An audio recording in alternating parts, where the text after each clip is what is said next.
केशव कुमार बुढाथोकी संविधान सभाको निर्वाचित सदस्य त हुनुहुन्थ्यो नै।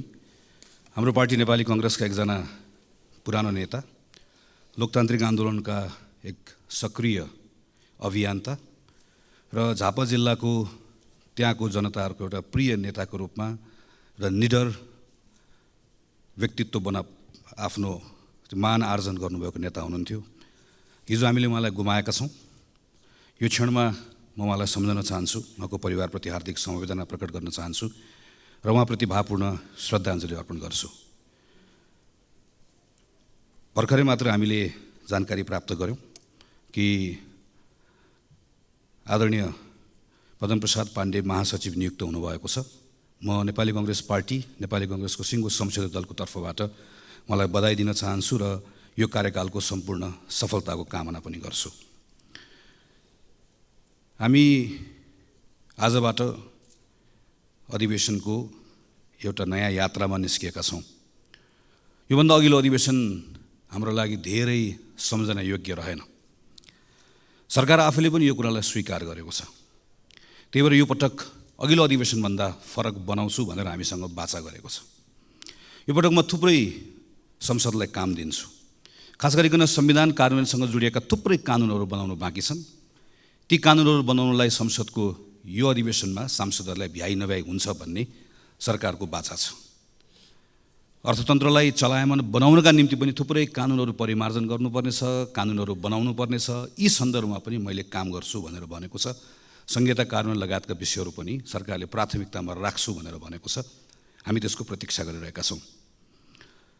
संसद स्वयं आफैले पनि अघिल्लो अधिवेशनभन्दा म अलिकति काम गर्ने तरिका बदल्छु भनेर हामीले अस्ति पहिलो दिनबाटै यो यात्रा सुरु गरेका छौँ। हामी अलिकति आफ्नो काम गर्ने तरिकालाई व्यवस्थित बनाउँछौँ। हामी एउटा कार्यतालिका बनाएर काम गर्छौँ। हाम्रो संसदीय समितिहरूलाई पनि हामी थप क्रियाशील बनाउँछौँ। हामी संसद समयमा चलाउँछौँ। हामी संसदबाट सरकारले ल्याएका कामहरू समयमा टुङ्ग्याउँछौँ भन्ने हाम्रो वाचा छ। त्यो वाचामा हामी सबै प्रतिबद्ध छौँ नै। संसदीय समितिहरूले पनि यही अनुरूप आफूलाई ढाल्नेछन् भन्ने हाम्रो अपेक्षा छ। संसदीय समितिहरूको विश्वसनीयताको प्रश्न पनि छ। कतिपय सन्दर्भमा हामीले निर्देशन दिनका निम्ति हतारो गरेका छौँ। कतिपय सन्दर्भमा आरोप प्रत्यारोप पनि गरेका छौँ। कतिपय सन्दर्भमा प्रक्रिया मिचिएको र अपारदर्शी भएको भन्ने विषयहरू पनि सँगसँगै उठेर आएको छ। यो सबै कुराले संसदीय समितिको विश्वसनीयता घटाउँछ। त्यो भनेको सिङ्गो संसदको विश्वसनीयता घटाउँछ। सरकार नयाँ ढङ्गले काम गर्छु भनिरहेको बेलामा व्यवस्थापिका संसदको नेतृत्व सम्माननीय सभामुखले व्यवस्थापिका संसदलाई फरक ढङ्गले चलाउँछु भनिरहेको बेलामा संसदीय समितिको नेतृत्व गर्ने हामी जो छौँ, हामी सबैले पनि हाम्रो संसदीय समितिलाई फरक ढङ्गले चलाउँछु भन्ने एउटा सङ्कल्प गर्नै पर्नेछ। हामीसँग विगतका अनुभवहरू छ। कहिलेकाहीँ एउटै विषयलाई दुईटा तिनवटा संसदीय समितिहरूको क्षेत्राधिकार हो कि भनेर अलमल हुँदै गर्दा सँगै बसेर काम गरेका अनुभवहरू छन्। म यो क्षणमा स्वर्गीय रविन्द्र अधिकारीलाई सम्झिरहेको छु। जतिखेर उहाँ विकास समितिको सभापति हुनुहुन्थ्यो, म त्यो बेलामा कृषि जलस्रोत समितिको सभापतिको रूपमा काम गरिरहेको थिएँ। सम्माननीय स्वर्गीय सुशील कोइराला प्रधानमन्त्री हुनुहुन्थ्यो। कतिपय विषयहरूमा हामी सँगै एउटै समिति जस्तो बसेर सँगै काम गर्थ्यौँ, सरकारलाई बोलाउँथ्यौँ र त्यो बेलामा सरकारले पनि हाम्रो कुरालाई गम्भीरतापूर्वक लिन्थ्यो।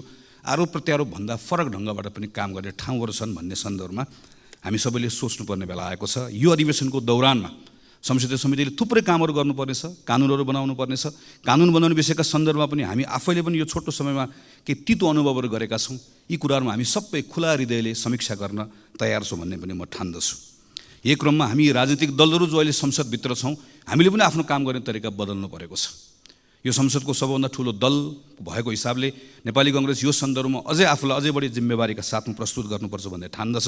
यही सोचेर हामीले भर्खरै बसेको संसदीय दलको बैठकबाट गम्भीरतापूर्वक छलफल गरेर एउटा सङ्कल्प गरेका छौँ कि यो पटकको संसदको अधिवेशनमा हाम्रो उपस्थितिलाई हामी थप जिम्मेवार बनाउनेछौँ। हामी आफूलाई थप क्रियाशील पनि बनाउनेछौँ र सरकारले संसदबाट जे कुराहरूको अपेक्षा गरेको छ, संसदको ठुलो दलको हिसाबले यो जिम्मेवारीका साथमा हाम्रो क्रियाशीलताले सरकारको त्यो अपेक्षा पुरा गर्नको लागि र आम नागरिकको संसदप्रतिको अपेक्षा पुरा गर्नका निम्ति हाम्रो भूमिका तदनुरूप गर्नेछौँ भन्ने हिसाबले हामीले आफ्नो बैठकबाट केही निर्णयहरू गरेका छौँ र त्यो निर्णयले अनुरूप यो अधिवेशनभरि हाम्रा सांसद साथीहरू चल्नुहुन्छ भन्ने कुरामा म आश्वस्त पार्न पनि चाहन्छु। तर यो सँगसँगै हामीले हाम्रो यो संसदलाई आम नागरिकसँग कसरी जोड्ने भन्ने पनि हेर्नुपर्नेछ। हिजोको मात्र एउटा तथ्याङ्क हामीले हेऱ्यौँ भने पर्यटकहरूबाट जति रकम नेपाल भित्रिन्छ, हामी 10 लाख पर्यटक पुग्यो भनेर भन्छौँ, त्योभन्दा बढी रकम नेपाली विद्यार्थीहरूले बाहिर पढ्नको लागि लिएर गए भन्ने तथ्याङ्क हामीले हिजो मात्र पढ्यौँ। हामीले आफ्नै वरिपरि पनि थुप्रै केटाकेटीहरू बाहिर पढ्न गएको हामीहरू देख्छौँ। हुन त कहिलेकाहीँ हामीहरू मिथ्याङ्कहरूको सहारा पनि लिन्छौँ। नेपालमा खास गरिकन चिकित्सा लगायतका कतिपय विषयका सन्दर्भमा हामीले भ्रामक धारणाहरू बनाएर राखेका छौँ। नेपालको वरिपरि सिमाना क्षेत्रमा दर्जनौँ नर्सिङ कलेजहरू खुलेका छन्, त्यहाँ हजारौँ विद्यार्थीहरू पढ्न गएका छन् भनेर कहिलेकाहीँ आफू आतङ्कित हुन्छौँ, अरूलाई आतङ्कित बनाउँछौँ। हाम्रो सरकारको तथ्याङ्कले भन्छ गएको 3 वर्षमा 300 विद्यार्थी पनि बाहिर पढ्न गएका छैनन् नर्सिङ पढ्नका लागि। अरू विषयहरू पढ्न गएका छन्, अस्ट्रेलिया गएका छन्, क्यानाडा गएका छन्, युरोप गएका छन्, थुप्रै गएका छन्, तर सबै पढ्न भनेर गएका छैनन्। हामीले देख्छौँ कुनै बेला विद्यार्थीहरू बढी बेलायत जान्थे, जतिखेर बेलायतको इमिग्रेसन अलिकति खुकुलो थियो। कुनै बेला अस्ट्रेलिया जान्थे, अहिले क्यानाडा जान्छन्। यो सबै पढ्नको लागि होइन पनि हामीलाई थाहा छ। यसका अरू धेरै पक्षहरू छन्, तर कतिपय विद्यार्थीहरू पढ्नका लागि भनेर गएका छन्। हाम्रो विश्वविद्यालयको कारणले गर्दा गएका छन्। त्यो विश्वविद्यालय शिक्षा सुधार गर्यो भने कतिपय कुरालाई यहाँ रोक्न सकिन्छ। त्यो विश्वविद्यालय क्षेत्रलाई सुधार गर्नका निम्ति केही समयपछि सरकारले यही संसदमा उच्च शिक्षाको विधेयक ल्याउँदैछ, जो अहिले सार्वजनिक भएको छ। हामी त्यसलाई पढि पनि रहेका छौँ। त्यो उच्च शिक्षाको विधेयकमा यो संसदले हामीले काम गर्नुपर्ने छ। हाम्रो विश्वविद्यालयको स्वायत्तता, विश्वविद्यालयको सँगसँगै विविधता, विश्वविद्यालयले मौलिकता पनि कसरी कायम गर्ने, सँगसँगै विश्व बजारका निम्ति हाम्रो विश्वविद्यालय त्यो अनुकूल कसरी हुने भनेर हामीले कानुनमा सँगै काम गर्नुपर्नेछ। तर त्यो कानुन आउनको लागि समय लाग्छ। त्यो कानुन आएर पारित गर्नलाई पनि समय लाग्छ। यो बिचमा त्रिभुवन विश्वविद्यालयको ठाउँ रिक्त भएको छ। त्रिभुवन विश्वविद्यालय सँगसँगै अन्य विश्वविद्यालयहरूको पनि नेतृत्व रिक्त भएको छ। हामीले त्यो बेलामा सुधार गरौँला भनेर अहिले मौका पाएको बेलामा त्रिभुवन विश्वविद्यालयमा हिजो जे गल्ती गरेका छौँ त्यही कुरा दोहोऱ्यायौँ र मौका पाएको बेलामा सुधार गरेनौँ भने हामी यहाँभित्र उच्च शिक्षा सुधार गर्ने भनेर भनिराख्छौँ, छलफल गरिराख्छौँ, मान्य सांसदहरूले तथ्याङ्क प्रस्तुत गरिराख्नुहुन्छ, विद्यार्थी बाहिर गयो भनेर हामी रोइकराइ गरिराख्छौँ।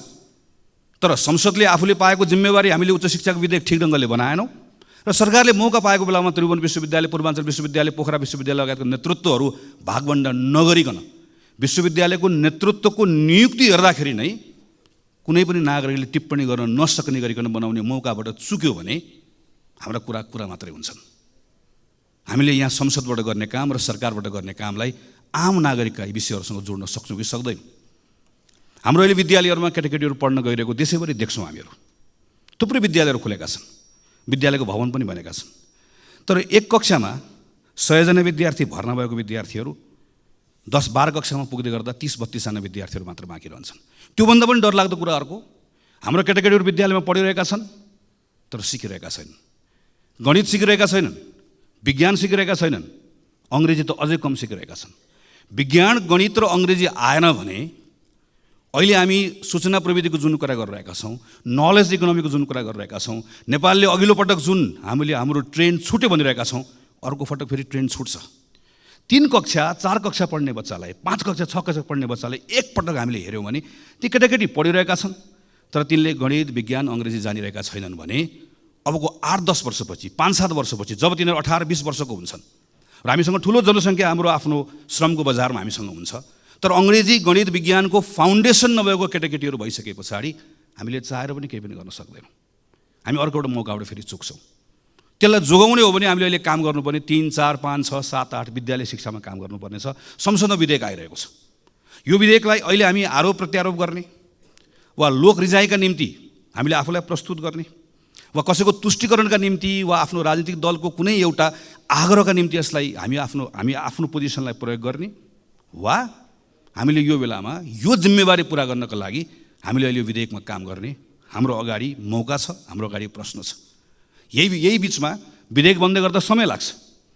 तर यो बिचको समयमा सरकारले सँगसँगै यो स्कुल एजुकेसनभित्र स्थानीय सरकारहरू छन्, सरकार चलाउने गरेको पार्टी गठबन्धनकै पार्टीहरूको हामीले हेऱ्यौँ भनेदेखि भने 2-3भन्दा बढी हाम्रो स्थानीय सरकारहरू छन्। प्रदेश सरकार 7 प्रदेशमा माथि प्रधानमन्त्रीलाई अनुकूल हुने गरिकन 7 प्रदेशका सरकारहरू छन्। त्यो प्रदेशले अहिले स्कुल एजुकेसनमा के काम गर्ने हो, त्यो स्थानीय सरकारले एजुकेसनमा के काम गर्ने हो, यो 1 वर्षको समय खेर कसरी नफाल्ने हो, यहाँनिर हामीले सोच्नुपर्नेछ र हामीले सँगसँगै यहाँभित्रको पार्लियामेन्टमा आएको कानुनमा काम गर्नुपर्नेछ। यति जिम्मेवारी पुरा गऱ्यौँ भने जसरी अघि मैले उच्च शिक्षाको कुराकानी गरेँ, हाम्रो विद्यालय शिक्षाको क्षेत्रमा केही न केही सुधार हुन्छ, कहीँ न कहीँ हामीहरू पुगिन्छ।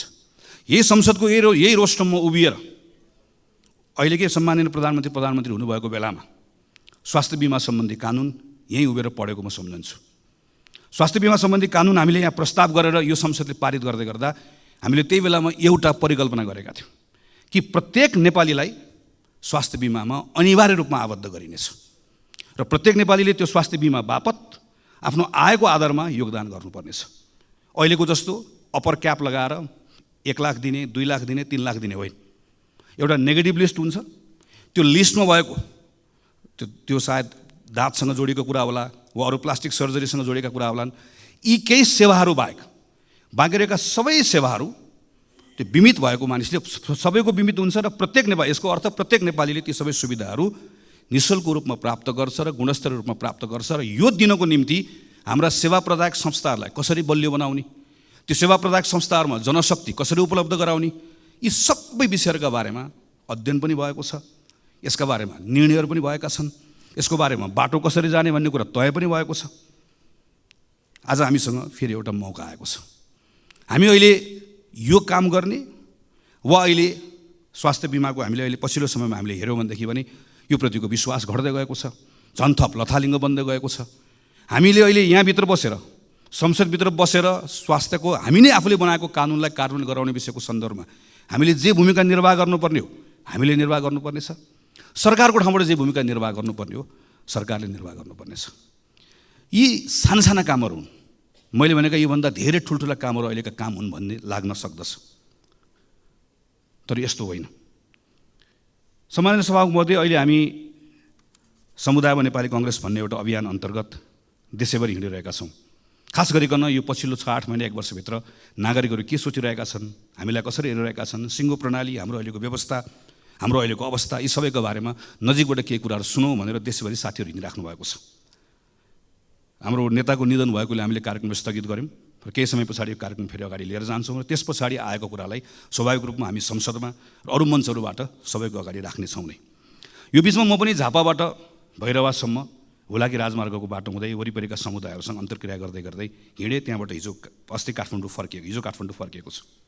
यो बिचमा मैले देखेँ कि हाम्रा पूर्वाधारहरूको अवस्था, चाहे त्यो ठुलो पूर्वाधार होस्, चाहे झापाको त्यो कन्काई पुल होस्, मोरङको रतुवामाई पुल होस्, वा धनुषाको कमलाको पुल होस्, वा बाटोमा परेका सिँचाइका ठुला आयोजनाहरू हुन् वा साना आयोजनाहरू हुन्, चाहे सानो होस् चाहे मध्यम होस्, यी सबै आयोजनाहरूको बेहाल छ। अहिले भर्खर पनि यहाँ बाटोको कुरा निस्क्यो, सडकको कुरा निस्क्यो। अहिले नारायणगढ बुटवलको सडकबाट हामीहरू धेरै हिँडेका छौँ। हामी अहिले यही यता पोखरासम्म जाने बाटोमा पनि यहाँ सबैजना हिँडेका छौँ। हामी यो विषयमा छलफल गर्दै गर्दा के कुरा भन्छौँ भने कहिलेकाहीँ हामी ऐनमा समस्या छ त्यस कारणले गर्दा भयो भनेर भन्छौँ, कहिले वन मन्त्रालयले रुख काट्न दिएन त्यस कारणले गर्दा भयो भनेर भन्छौँ। अहिले पछिल्लो समयमा के भन्न थालेका छौँ भने सरकारले भुक्तानी दिएन त्यस कारणले गर्दा समस्या भयो भनेर भन्छौँ। सरकारले फेरि चाहिँ मैले भुक्तानी दिन खोजेको तर समयमा गर्नुपर्ने काम नसकेको कारणले गर्दा भएन भनेर भनेको हामीहरू सुन्छौँ। र यो सन्दर्भमा हाम्रो संसदभित्र हामी छलफल गर्दै गर्दाखेरि सजिलैसँग हामी एकअर्कालाई आरोप प्रत्यारोप लगाउँछौँ। तर अलिकति गहिरेर हामीले हेऱ्यौँ भनेदेखि भने हामी सबै सरकारमा बसेका छौँ। कतिपय जुन सडकको बारेमा आज हामी त्यहाँ बसेर चर्चा गरिरहेका हुन्छौँ, प्रश्न गरिरहेका हुन्छौँ, ती कतिपय सडक त आफैले सुरुवात गरेका सडकहरू छन्, आफैले शिलान्यास गरेका सडकहरू छन्। हामी प्रदेशको सरकारको सन्दर्भमा हेऱ्यौँ, स्थानीय सरकारको सन्दर्भमा हेऱ्यौँ, र कतिपय म त सरकारमा थिएन भन्ने कुनै दलले हेर्ने हो भने पनि आफैभित्र एकचोटि हेऱ्यो भनेदेखि भने कुनै बेलामा तिनै पूर्वाधारहरू बनाउने निकायको नेतृत्व गरेका साथीहरू त्यहीँ वरिपरि प्रशस्त भेटिन्छ। यसको अर्थ यो कुनै एउटा व्यक्तिको, कुनै एउटा दलको, कुनै एउटा सरकारको र कुनै एउटा समयको मात्र होइन, हामी सबैको सामूहिक असफलता हो। हामी हाम्रो पूर्वाधार समयमा बनाउन सकिरहेका छैनौँ। हामी यो सन्दर्भमा चाहे स्थानीय सरकार होस्, चाहे प्रदेश सरकार होस्, चाहे सङ्घको सरकार होस्, चाहे पुल होस्, चाहे सडक होस्, चाहे राम होस्, चाहे हरि होस्, जसले जिम्मा लिए पनि, जसले कुर्सीमा बसे पनि हामी कसैले पनि हाम्रो पूर्वाधार समयमा बनाउन सकिरहेका छैनौँ। समथिङ इज रङ। केही न केही कुरा ठिक भइरहेको छैन। त्यो ठिक गराउने कुराको सन्दर्भमा आज हामीसँग त्यो एउटा जिम्मेवारी छ, मौका पनि छ। हामीले कानुनलाई भनेका छौँ सार्वजनिक खरिद ऐनमा यो समस्या भयो भनेर भनेका छौँ, तर त्यही सार्वजनिक खरिद ऐनमा भएको व्यवस्थाको बारेमा जहाँ हामीहरू केवल कसले कति मूल्यमा बनाउने भन्ने आधारमा प्रतिस्पर्धा गर्छौँ, कसले कति मूल्यमा होइन, कसले कति समयमा बनाउने भन्ने आधारमा पनि प्रतिस्पर्धा गराउन सकिन्छ भन्ने व्यवस्था छ। यो व्यवस्था लागू गरौँ भनेर पटक पटक भनेको म स्मरण गर्छु, स्मरण गराउन पनि चाहन्छु। यस्ता कतिपय कानुनका व्यवस्थाहरू भएर पनि प्रयोग गरेका छन्। कानुनमा समस्या छ भने कानुन बदल्न सक्ने ताकत यो संसदसँग छ, किनकि हामी सबैले यो मार खेपिरहेका छौँ। अभ्यासमा समस्या छ भने अभ्यास बदल्ने पनि हामीसँग त्यो शक्ति बोकेर बसेका छौँ। यो कुनै रकेट साइन्सको कुरा होइन। हाम्रै साथीहरू नेपालभन्दा बाहिर गएर जिम्मेवारी लिएर जाँदै गर्दा पूर्वाधार समयमा बनेको छ। हाम्रै कामदारले गरेका छन्। हामी जसलाई ठेकेदार भनेर भन्छौँ त्यो पनि एउटा व्यवसाय हो, त्यो पनि एउटा जिम्मेवारी हो। तिनै मानिसहरू ठेकेदार भएर मिडल इस्टमा गएर अहिले संयुक्त राज्य अमेरिकामा गएर कतिपय ठाउँहरूमा गएर राम्रोसँग प्रतिस्पर्धा गरेर काम गरिरहेका छन्। तर हामीहरू यहाँ किन चुकिरहेका छौँ? किन हामीहरू यहाँ पूर्वाधार समय बनाउन सकिरहेका छौँ? किन कुनै पनि पूर्वाधार समय बनाउन सकिरहेका छौँ?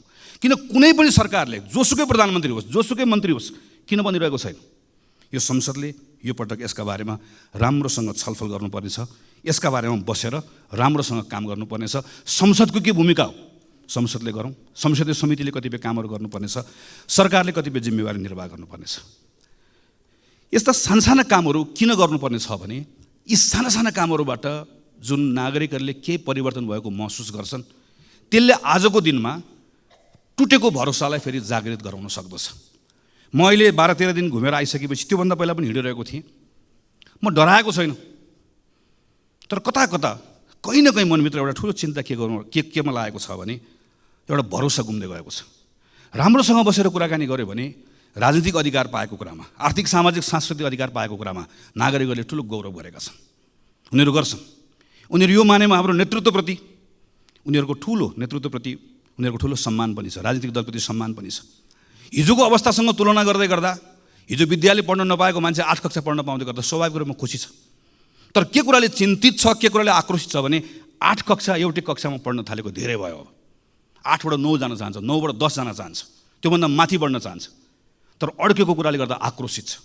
कहीँ न कहीँ भरोसा गुमाएको छ। राजनीतिक दलहरूप्रति मात्र होइन, अहिले पछिल्लो समयमा मैले घुम्दै गर्दा मैले देखेको कुरा अड्डा, अदालत, प्रहरी, प्रशासन, दल, ब्याङ्क, वित्तीय संस्था, हामीसँग जे जति कुराहरू छन् जसलाई हामी संस्था पनि भन्छौँ। स्टेट भनेको केवल पार्लियामेन्ट, अदालतहरू मात्र होइन, सबै कुराहरू सबैसँगको एउटा खालको विश्वास गुम्दै गएको अवस्था छ। यो डरलाग्दो छ। यो विश्वासलाई हामीले पुनर्स्थापित गर्नै पर्छ। यो हामी सबैको जिम्मेवारी हो। यो विश्वास पुनर्जागृत गर्न सकिएन, भरोसा फेरि स्थापित गर्न सकेन भने हामी सबैले गुमाउने अवस्था आउँछ। यसका निम्ति फेरि पनि सबभन्दा बढी काम गर्नुपर्ने, सबभन्दा बढी जिम्मेवारी लिनुपर्ने सरकार सञ्चालन गर्नेले नै हो। सरकार सञ्चालन गर्ने कुरामा फेरि पनि सरकारको नेतृत्व गर्नेले नै हो। मैले यो संसदमा पटक उभिएर त्यस कारणले भनेको छु र फेरि पनि त्यो कुरा दोहोऱ्याउन चाहन्छु। प्रधानमन्त्री नै हो, प्रधानमन्त्री लिडर हो, प्रधानमन्त्री क्याप्टेन हो। प्रधानमन्त्रीले सरकार सञ्चालन गर्दै गर्दा सबैलाई सँगै लिएर गएर अपेक्षित परिणाम दिन सक्दै गर्दा त्यसले एउटा विश्वास जागृत गराउन सक्छ। हामीले अस्ति मात्रै 1 वर्षको आफ्नै कार्यकालको समीक्षा गरेर प्रधानमन्त्रीले केही कुराहरू घोषणा गरेको सुन्यौँ। कतिपय कुराहरूको आत्मस्वीकारोक्ति छ, कतिपय कुराहरू भएका कमजोरीहरूलाई स्वीकार गर्नुभएको छ, कतिपय कुराहरूको सन्दर्भमा नयाँ गर्ने कुराहरूको बारेमा केही सङ्कल्प पनि गर्नुभएको छ।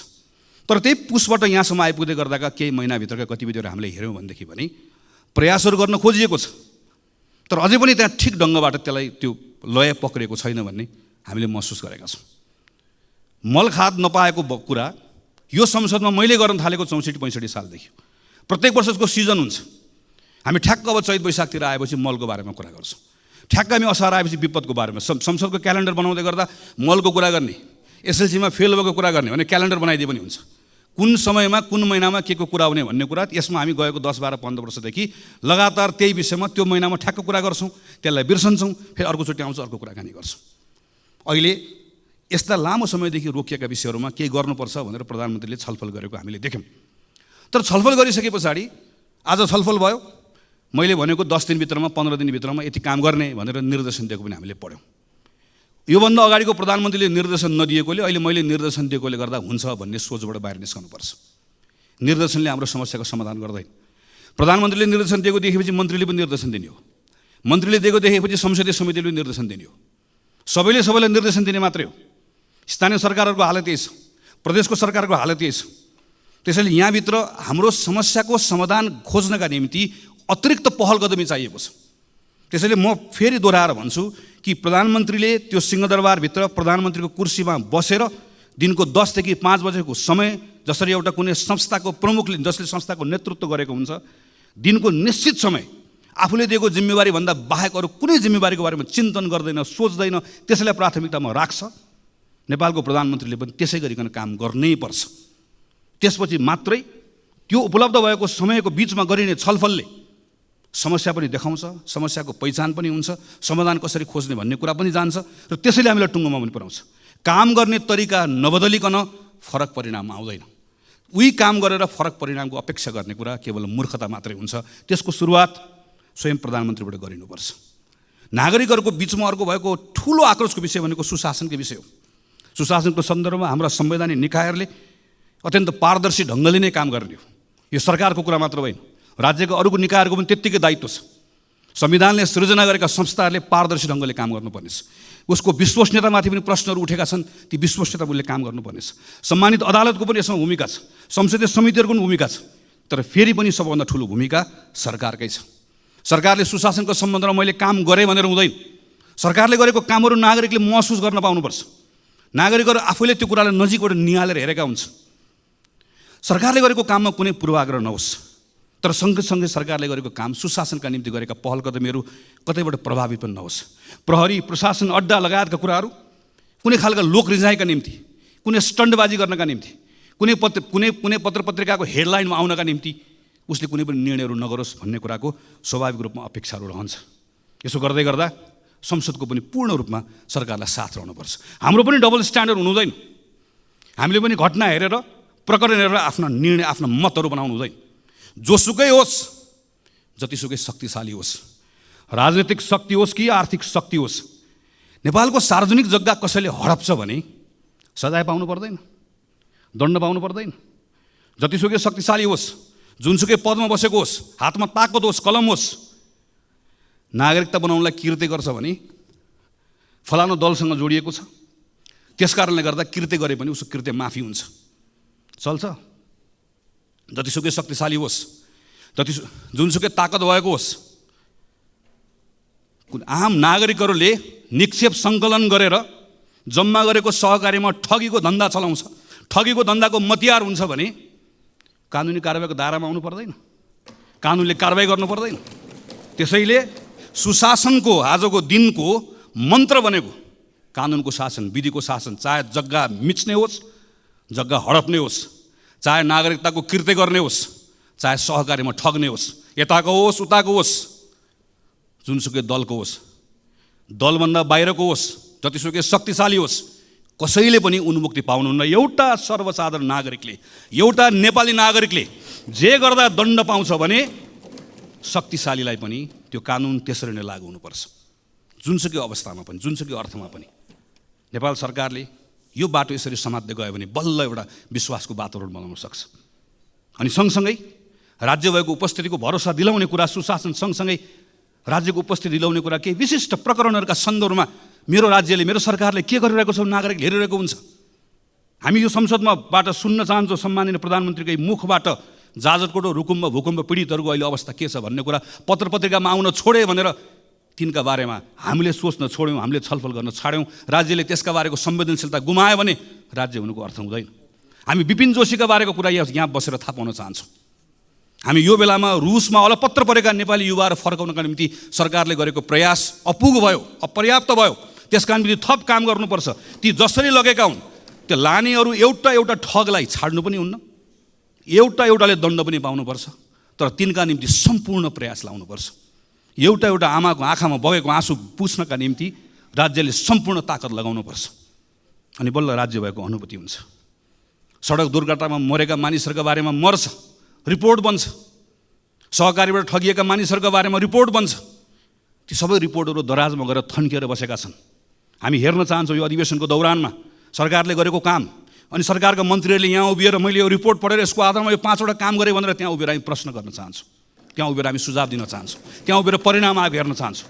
हामी सरकारलाई मद्दत गर्न चाहन्छौँ, किनकि आजको दिनको सरकारको कुरा मात्र होइन, सरकारमा बसेको कारणले गर्दा मात्र होइन। हामी यो बेलामा यतिखेर सानसाना कुराहरूको परिणामबाट नागरिकहरू खुसी भएको हेर्न चाहन्छौँ। झापादेखि यहाँसम्म आइपुग्दै गर्दा कतै जङ्गली हात्तीको कुरा छ, जसरी पहाडमा बस्ने साथीहरूले सधैँभरि बाँदरको कुरा गर्नुहुन्छ। माडीको किसानहरूले रातिको समयमा निकुञ्जभित्र गाडी कुद्ने व्यवस्था गरोस्। ठुरीको मानिसहरूले सामान्य मेरो त्यहाँभित्रको मेरो भन्सारको त्यहाँको स्तरोन्नति गरिदियो। काहीँ दुधको किसानको कुरा छ, काहीँ केराको किसानको कुरा छ। मैले खालि यति मात्र भन्न खोजेको, यति साना कुराहरू छन् र यति डुएबल छन्, गर्न सकिने कुराहरू छन्। बसेर प्रधानमन्त्रीले मन्त्रीले एक ठाउँ बसेर यो कुरा गरौँ भनेर भन्दै गर्दा गर्न नसकिने कुराहरू छैनन्, असम्भव कुराहरू छैनन्, सम्भव कुराहरू छन्। स्रोत साधनले भ्याउने कुरा छ, नियम कानुनले दिएको कुरा छ, केवल इच्छा शक्ति चाहिएको छ। यी सानसानो कुराहरूबाट अहिले मैले शिक्षाको कुरा गरेँ, स्वास्थ्यको कुरा गरेँ। अब यही 5-6 महिना 6-7 महिनामा अहिले निराश भएको नागरिकले मेरो विद्यालयमा अलिकति सुधार देख्यो, विश्वविद्यालयको नियुक्ति सही ढङ्गले भएको देख्यो, ठगहरूलाई थुनिएको देख्यो, यता पूर्वाधारको कुरामा थोरै सुधार भएको देख्यो, सानसाना कुराहरू मात्र देख्यो भने त्यही नागरिकले फेरि राम्रो हुँदै गयो, राम्रो हुँदै जान थालेको छ, हिजोभन्दा आज राम्रो भयो भनेर भरोसा त्यहीँबाट जाग्न थाल्छ, त्यहीँबाट एउटा स्थिति बन्न थाल्छ। यसमा हामीले ध्यान दिनुपर्नेछ। र यसपछिको सबभन्दा महत्त्वपूर्ण विषय भनेको हाम्रो अर्थतन्त्रको विषय हो। राष्ट्र ब्याङ्कले हिजो मात्रै चालु आर्थिक वर्षको 6 महिनाको अहिलेको आर्थिक अवस्थाको प्रतिवेदन सार्वजनिक गरेको छ। हाम्रो रेमिटेन्स, हाम्रो पर्यटकहरूको आगमन, हामीले अहिले प्राप्त गरेको ऋण, हाम्रो ग्रान्ट, फरेन डिरेक्ट इन्भेस्टमेन्ट, सबभन्दा ठुलो कुरा हाम्रो फरेन करेन्सीको रिजर्भ, सबैमा अत्यन्त सन्तोषजनक स्थिति देखिएको तथ्याङ्कले देखाउँछ। 6 महिनामा करिब 7 खरब 32 अरब रुपियाँ, 33 अरब रुपियाँ रेमिटेन्सबाट आएको छ। म त्यो खाडीमा, मलेसियामा, भारतमा, अरू देशहरूमा गएर काम गरेर दुःख गरेर नेपाल पठाएर आजको यो अप्ठ्यारोमा नेपाल चलाइराख्नुभएका, नेपाल चलाउनका निम्ति खास नेपाल चलाउने ती तमाम गएका साथीहरूलाई हामीले कहिले पलायन भयो भनिदिएका छौँ, कहिले भाष्यो भनिदिएका छौँ। म यो संसदको रोस्टरमा उभिएर तीप्रति सम्मान प्रकट गर्न चाहन्छु। तिनले पठाएको, तिनको मेहनतको कारणले गर्दा आज हाम्रो त्यो इकोनोमी चलेको छ। तर सरकार यो आँकडा हेरेर मात्रै मक्ख परेर बस्यो भने चाहिँ हामीहरू डुब्छौँ। किनकि यही बेलामा आँकडाको अर्को पक्ष पनि छ। ब्याङ्कसँग अहिले कहिले नभएको पैसा छ, त्यति पैसा थुप्रिएको छ, तर कर्जा लगानी नै हुँदैन। जम्मा 4% वृद्धि छ। तपाईँ हामी सबै घुमिरहेका छौँ। सानो व्यवसाय गर्ने पनि टाट पल्टेको छ, ठुलो व्यवसाय गर्ने पनि सबैको हालत बेहाल छ। कोही मान्छे पनि ठिक भयो भनिरहेको छ। जुनसुकै सेक्टरमा जाउँ, रियल इस्टेटको सेक्टरमा जाउँ, म्यानुफ्याक्चरिङको सेक्टरमा जाउँ, एग्रो बिजनेस गर्ने सेक्टरमा जाउँ, स्मल इन्टरप्राइजेस गर्ने सेक्टरमा जाउँ, कहीँ कसैले पनि ठिक भयो भनेर भनिरहेको छैन। किनकि आन्तरिक अर्थतन्त्रमा ठुलो शिथिलता आएको छ। र यही बेलामा हामीले हेऱ्यौँ भने अहिले पनि म सुन्ने समय मैले सुनिरहेको थिएँ, यति निरस हाम्रो अहिलेको अवस्था। हामीले यदि खास गरिकन पुँजीगत खर्च हामीले हेऱ्यौँ भने आज 6 महिना 24 दिन भयो यो आर्थिक वर्षको, पुँजीगत खर्च कति भएको छ भन्दा 19.21%, जबकि आजको मितिमा 50% कम्तीमा खर्च भइसक्नु पर्ने हाम्रो अवस्था हो। केन्द्रीय सरकारको जस्तो छ, स्थानीय सरकार र प्रदेश सरकारको पनि त्यस्तै छ। गएको 5-6 वर्षमा हामीले हेऱ्यौँ भने 60% कसैको पनि नआएको छैन। यो पुँजीगत खर्च हेर्दै गर्दा तथ्याङ्क कुरा मात्र होइन, पुँजीगत खर्च कम भएको कारणले गर्दा आजको दिनमा हाम्रो यी सबै बाह्य सूचकहरू ठिक हुँदै गर्दा पनि हाम्रो आन्तरिक अर्थतन्त्र यति शिथिल हुनुको मुख्य कारण भनेकै हामीले गर्ने पुँजीगत खर्च गर्न नसकेको कारणले गर्दा। यसको यति धेरै ठुलो यसले एउटा साइकल बनाएको, यति इन्टरट्विन छ यो विषय, एउटा अर्कोसँग जोडिएको छ। यो कारणले गर्दाखेरि यस्तो खालको एउटा भयानक स्थिति सृजना भएको छ। तर यो पुँजीगत खर्च बढाउनुको निम्ति हामी जान्न चाहन्छौँ र हामी यदि हाम्रो भूमिका के हुन्छ भने हामी मद्दत गर्न चाहन्छौँ। तपाईँ हिजो गरेको भन्दा के फरक गर्दै हुनुहुन्छ? हाम्रो प्रधानमन्त्री कार्यालय, हाम्रो अर्थ मन्त्रालय, हाम्रो अरू मन्त्रालयहरू, समग्रमा सरकार हिजो गरेको भन्दा के फरक गर्दैछ, के नयाँ ढङ्गले गर्दैछ, जसको आधारमा हामी विश्वास गर्न सक्छौँ कि अब पुँजीगत खर्च हिजोको भन्दा फरक हुन्छ। हामी त नयाँ बजेटको बारेमा छलफल गर्न थाल्यौँ, गर्ने पनि पर्नेछ, हामीले भनेको टाइममा गरौँ भनेर। तर नयाँ बजेटको छलफलको कुराको अर्थ के? पुरानो बजेटको बारेमा हामी सक्यो। अस्तिसम्म हामी पुरानो बजेटमा छलफल गर्दैथ्यौँ। बजेट कार्यान्वयनको अहिले चरणमा यति निराश लाग्दो अवस्था भएको बेलामा हामीले यो बेलामा पुँजीगत खर्च बढाउने विषयको सन्दर्भमा हामी यो गर्छौँ, यो गर्छौँ, यो गर्छौँ, यसरी गर्छौँ भन्ने कुरा भनेनौँ, गरेनौँ भने यसले हाम्रो अवस्था बदलाव ल्याउँदैन। हामी चाहन्छौँ सरकारले यसका बारेमा प्रयासहरू गरोस्, गरि पनि रहेको छ। कतिपय गरेको कुराहरूको बारेमा हामी जानकारी पनि चाहन्छौँ, हामी सूचित पनि हुन चाहन्छौँ, हामी त्यहाँ सुझाव दिन चाहन्छौँ, हामी सँगसँगै यी विषयहरूमा काम गर्न चाहन्छौँ। यति गर्न सकियो भने त्यसले थोरै सरकारलाई स्पेस दिन्छ। त्यो स्पेस पाएपछि अब के कानुनहरूमा काम गर्नुपर्नेछ। कम्तीमा पनि 5वटा कानुन खारेज गर्नुपर्नेछ। 28वटा कानुन, विदेशी लगानी, सार्वजनिक निजी साझेदारी लगायत हामीले टिपेर हेर्दै गर्दाखेरि करिब 28वटा नयाँ कानुनहरू यहाँभित्र बनाउनु पर्ने र परिमार्जन गर्नुपर्ने छ। अर्थात् करिब 40को हाराहारीमा यो संसदले अबको 5-6 महिनाभित्र कानुनमा काम गर्नुपर्नेछ। हामी ती कानुनमा काम गर्न तयार छौँ। पहिला सानो क्विक विन्सहरू हामीलाई चाहियो, त्यसले थोरै विश्वासको वातावरण बनाउँछ। त्यति विश्वासको वातावरण बनाइसकेपछि हामीले कानुनमा सुधार गर्नुपर्नेछ, त्यसले अझै वातावरण दिन्छ। त्यति वातावरण दिएपछि अनि हामीले अर्थतन्त्रको संरचनागत सुधार गर्नै पर्नेछ। किनकि हामी निर्वाचनमा जाने, निर्वाचन जित्ने, बहुमतको सरकार बन्ने, संविधान बनिसक्यो, कुनै अहिले युद्ध द्वन्द्व केही छैन, हामी सामान्य अवस्थामा छौँ। यो अवस्थामा पनि हामीले अर्थतन्त्रको संरचनागत सुधार गरेनौँ। हेर्नुहोस् त हाम्रो व्यापार घाटा, हामी अहिले हेऱ्यौँ भने हामी बङ्गलादेश जस्तो हुने भन्छौँ म्यानुफ्याक्चरिङ सेक्टरमा। हाम्रो अहिले करको दर जुन छ, करको यो दर राखेर हामी बङ्गलादेश जस्तो हामी म्यानुफ्याक्चरिङ सेक्टर बन्न सक्छौँ। हामी पर्यटनमा यत्रो ठुलो आशा गरिरहेका छौँ, तर आजको दिनमा हाम्रो म्यानुफ्याक्चरिङ सेक्टर लगायतको यी सेक्टर्सहरूबाट हामीले रोजगारी सृजना गर्न सकेनौँ भनेदेखि भने हाम्रो अर्थतन्त्रको हालत अहिले जे छ अझ योभन्दा पनि कमजोर बन्दै जान्छ। हाम्रो अर्थतन्त्रमा संरचनागत सुधार नगरिकन हाम्रो अवस्था बदलिन्न। संरचनागत सुधारको लागि पहिलो पाइला नचालिकन गन्तव्यमा पुगिन्न। पहिलो पाइला चाल्नको लागि आत्मविश्वास चाहिएको छ। आत्मविश्वासको लागि अहिले केही सुधार गर्नुपर्नेछ। सानो सुधार गऱ्यौँ थोरै ठाउँ दिन्छ, थोरै ठाउँमा बसेर कानुनी सुधार गरौँ अझै ठुलो ठाउँ दिन्छ, अनि त्यो ठुलो ठाउँले आत्मविश्वास दिन्छ। त्यसपछि हामीले संरचनागत सुधार हामीले गर्नै पर्छ। हाम्रो अहिलेको जस्तो एग्रिकल्चर राखेर, अहिलेको जस्तो म्यानुफ्याक्चरिङ राखेर, अनि अहिलेको जस्तो हाम्रो यति यो खालको सर्भिस सेक्टर राखेर, अनि सर्भिस सेक्टरको हाम्रो कन्ट्रिब्युसन चाहिँ 60% बढी सर्भिस सेक्टरको भनेर हामीले भन्ने, तर हाम्रो सर्भिस सेक्टर जुन खालको छ यो खालको सर्भिस सेक्टर राखेर हामी कहीँ पनि पुग्दैनौँ। हामीले एउटा ठुलो जम्प गर्नुपर्नेछ। त्यो जम्प गर्नको लागि हामीलाई एउटा ठुलो आधार चाहिएको छ। यसका निम्ति सम्माननीय सभामुख महोदय, योभन्दा राम्रो मौका कहिले आउँछ? संविधान बन्यो, संहिता आयो, सङ्घ छ, प्रदेश छ, सबैतिर अहिले एक खालको अनुकूलता छ, सबैतिर एउटा खालको वातावरण छ। हामीलाई कुनै बाह्य कारणले गर्दा अप्ठ्यारो भएको छैन। हामी सबै सहजतामा छौँ। हामी सबै सहजतामा भएको बेलामा पनि नेपाल सङ्कटमा छ, नेपाल सङ्कटमा छ, नेपाल अप्ठ्यारोमा छ भनेर भन्ने हो भने चाहिँ सजिलो चाहिँ कहिले हुने हो? के भयो भने चाहिँ नेपाललाई सङ्कटबाट बाहिर निकाल्ने हो त हामीले। त्यसैले यो बेलामा फरक ढङ्गले काम गर्ने कुरामा सरकारले सोचोस् भन्ने हो। र नेपाली कङ्ग्रेस पार्टी हामी संसदको ठुलो दलको हिसाबले यो अभियानमा हामी सरकारमा छौँ, हाम्रो जिम्मेवारी छ, त्यहाँ पनि छँदैछ।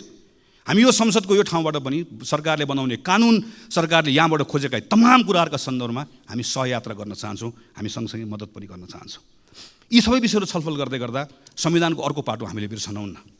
हामीले संविधानमा दलितका बारेमा कुरा गरेका छौँ, मधेसीका बारेमा कुरा गरेका छौँ, महिलाका बारेमा कुरा गरेका छौँ, अल्पसङ्ख्यकका बारेमा कुरा गरेका छौँ। यी तमाम विषयहरूको कुराकानी गर्दै गर्दा यो केवल बोल्ने विषय मात्र होइन। केही समयपछि संसदमा निर्वाचनको ऐन आउँदैछ, राजनीतिक दल सम्बन्धी ऐन आउँदैछ। यी तमाम कानुनहरूमा छलफल गर्दै यो पटक संसदले यहाँभित्र फेरि के हाबी नहोस् भन्नेतर्फ सचेत रहनै पर्छ भने संविधानको त्यो मर्म जसले दलित, महिला, मधेसी, मुस्लिम सबैको, अल्पसङ्ख्यक सबको समान प्रतिनिधित्वको कुरा गर्छ, समान हैसियतको कुरा गर्छ, हाम्रा कानुनहरू पछाडि नफर्किउन्, हाम्रा कानुनहरू यो त्यो रिग्रेसिभ बाटोमा नजाओस् भन्नेतर्फ पनि संसदको यो अधिवेशनमा हामीले यथेष्ट ध्यान पुर्याउनु पर्नेछ। पछिल्लो समयमा हामी के देख्दै गएका छौँ भने डेमोक्रेसीको एउटा सुन्दर पक्ष भनेको असहमति राख्न पाउने कुरा हो, आफ्नो फरक मत राख्न पाउने कुरा हो। तर केन्द्र कतिपय ठाउँमा सङ्घको सरकार पनि हामी कतिपय ठाउँमा अनुदार हुँदै गर्दा त्यसको सिको प्रदेशको सरकारले, त्यसको सिको स्थानीय सरकारहरूले गर्न थालेर एउटा नागरिकका समूहले आफ्नो मागहरू राख्दै गर्दा, हाम्रो असहमतिहरू राख्दै गर्दाखेरि हाम्रो सिभिक स्पेसहरू हामीले खुम्चाउँदै जाँदै गर्दा, साँगुरो बनाउँदै जाँदै गर्दा यसले अनुदार चेहरा देखाउने, चरित्र देखाउने मात्र होइन, त्यसले त्यो डेमोक्रेसीको सबैभन्दा सुन्दर पक्षलाई सङ्कुचित गर्दै गर्दा यो प्रतिको विश्वास पनि उड्दै जान्छ। यो तर्फ पनि सरकार सचेत रहनुपर्नेछ र संसद पनि सचेत रहनुपर्नेछ। हामीले पनि सरकारलाई यो सन्दर्भमा हामी यो त्यो नभनिकन उसलाई सचेत गराउनु पर्ने, उसलाई ख्याल गराउनु पर्नेछ कि डेमोक्रेसीमा यहाँ संसदभित्र मात्र होइन, संसदमा हामीले सरकारलाई औँला तेर्साउन पाएको जस्तै नागरिकले पनि रत्न पार्कमा बसेर सरकारलाई औँला तेर्साउन पाउनुपर्छ, चाहे त्यो स्थानीय सरकार होस्, चाहे त्यो सङ्घको सरकार होस्। त्यो स्पेस यदि खुम्चिँदै गयो, साँगुरो हुँदै गयो भने त्यो आक्रोश सिङ्गो प्रणालीले थेग्नुपर्ने अवस्था आउँछ, जुन हामीले थेग्न नसक्ने अवस्था बन्न सक्दछ। त्यसैले सम्माननीय सभामुख महोदय, नेपाली कङ्ग्रेस पार्टीको तर्फबाट हामी यो पटकको यो अधिवेशन यसपटक हाम्रै माग, हामी सबैको माग रह्यो, हामी बजेटको प्री बजेट छलफल पनि अहिले गर्दैछौँ। यसलाई पनि हामी सार्थक बनाउन चाहन्छौँ, यो औपचारिकता मात्र नहोस् भन्ने चाहन्छौँ। हामी सरकारले भनेका तमाम जुन कमिटमेन्ट अनुसारको कानुनहरू यो संसदको अधिवेशनमा आओस् भन्ने चाहन्छौँ।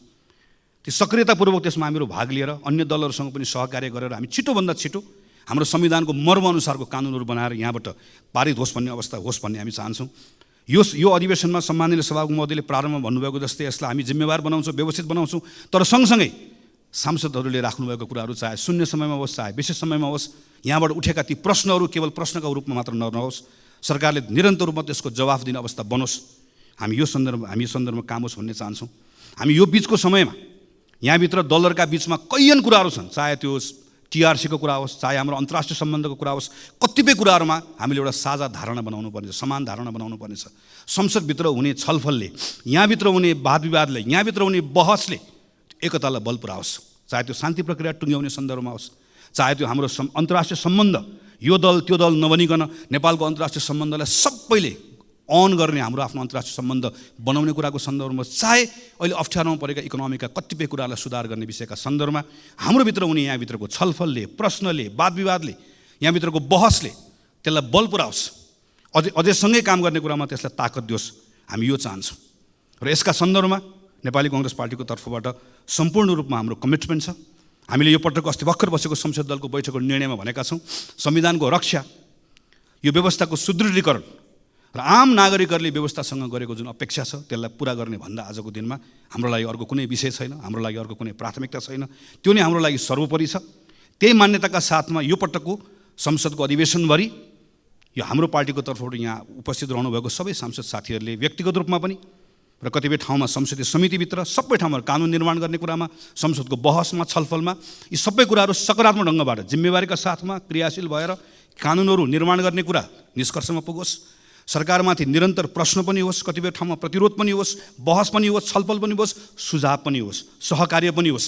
यी विषयका सन्दर्भमा हाम्रो पार्टीका हाम्रा सांसद साथीहरूले काम गर्ने भन्ने सन्दर्भमा जुन स्वाभाविक पनि छ, तर अझै बढी जोड दिएर हामीले अस्ति भर्खर भएको बैठकबाट निर्णय गरेका छौँ। त्यसैले आज पहिलो हाम्रो पार्टी दलको तर्फबाट आफ्नो विषयहरू राखेर आफ्नो विषयहरू टुङ्ग्याउने क्रममा म सिङ्गो सम्मानित सभामुख महोदय मार्फत सिङ्गो संसदलाई यो कुरामा आश्वस्त पार्न चाहन्छु कि जसरी यो अहिलेको यो अधिवेशन यसलाई सार्थक बनाउने भनेर सरकारले, सम्माननीय सभामुख महोदयले, सबै राजनीतिक दलका शीर्ष नेताहरूले, हामी सबैले एउटा सोच बनाएका छौँ, सङ्कल्प बनाएका छौँ। यो सङ्कल्पलाई पुरा गर्ने साथमा हामी नेपाली कांग्रेस पार्टीको तर्फबाट 100% हाम्रो यसमा संलग्नता रहन्छ, 100% हाम्रो सक्रियता रहन्छ र हामी अन्य दलहरूसँग, संसदभित्र रहनुभएका तमाम अरू सबै दलहरूसँग कानुन निर्माण गर्ने कुरा, सुशासनका कुरा, भ्रष्टाचार अन्त्य गर्ने कुरा र हाम्रो अर्थतन्त्रलाई चलायमान बनाउने कुरा र संविधानलाई कार्यान्वयन गर्ने कुरा, खास गरिकन संहिताको कार्यान्वयन गर्ने कुरा, सुशासनको कुरा लगायतका तमाम विषयहरूका सन्दर्भमा हामी सहकार्य पनि गर्न चाहन्छौँ। ती सहकार्यको त्यो सहकार्य गर्ने विषयको सन्दर्भमा पनि हामीहरू खुला छौँ र हामी किन पनि यो ठान्दछौँ भने आजको यो घडी, अहिले यो बेलाको समय यत्रो सफलता प्राप्त गरिसकेपछि यही संविधान सभामा, पहिलो संविधान सभा त्यसका दृश्यहरू याद छ, दोस्रो संविधान सभा त्यसको दृश्यहरू याद छ, त्यति अप्ठ्यारो समयहरू हामीले पार गरेर आयौँ। आज त धेरै सहजता छ, धेरै अनुकूलता छ, तर यो सहजता र अनुकूलताको बिचमा पनि एक प्रकारले सम्मानित सभामुख महोदय राजनीतिक दलहरूको अग्नि परीक्षाको जस्तो समय छ। तर यो दलको मात्र अग्नि परीक्षा होइन, सिङ्गो लोकतान्त्रिक प्रणालीको अग्नि परीक्षा जस्तो छ। लोकतान्त्रिक प्रणालीको मात्र होइन, हाम्रो समय नै एक प्रकारले अग्नि परीक्षामा गएको जस्तो भएको छ। किन? हामी अहिले चुक्यौँ भने त्यसबाट जे क्षति हुन्छ त्यो क्षतिको पूर्ति सानो समयले गर्न सकिन्न, सानो स्रोतले गर्न सकिन्न। हामीसँग चुक्ने सुविधा छैन। हामीले यो पटक हामी सबैले आफ्नो ठाउँबाट आफ्नो भूमिका निर्वाह गऱ्यौँ भने हामी त्यो चुकाइमा पर्दैनौँ। त्यसका निम्ति संसदको अधिवेशन सार्थक होस्, हामी हाम्रो ठाउँबाट आफ्नो जिम्मेवारी निर्वाह गर्छौँ। हामी सबै आफ्नो जिम्मेवारी निर्वाह गर्ने कुरामा त्यही बाटोमा अगाडि बढौँ भन्ने हाम्रो शुभेच्छा राख्दै, शुभकामना राख्दै मेरो आफ्नो कुरा टुङ्ग्याउँछु। धन्यवाद, नमस्कार, जय नेपाल।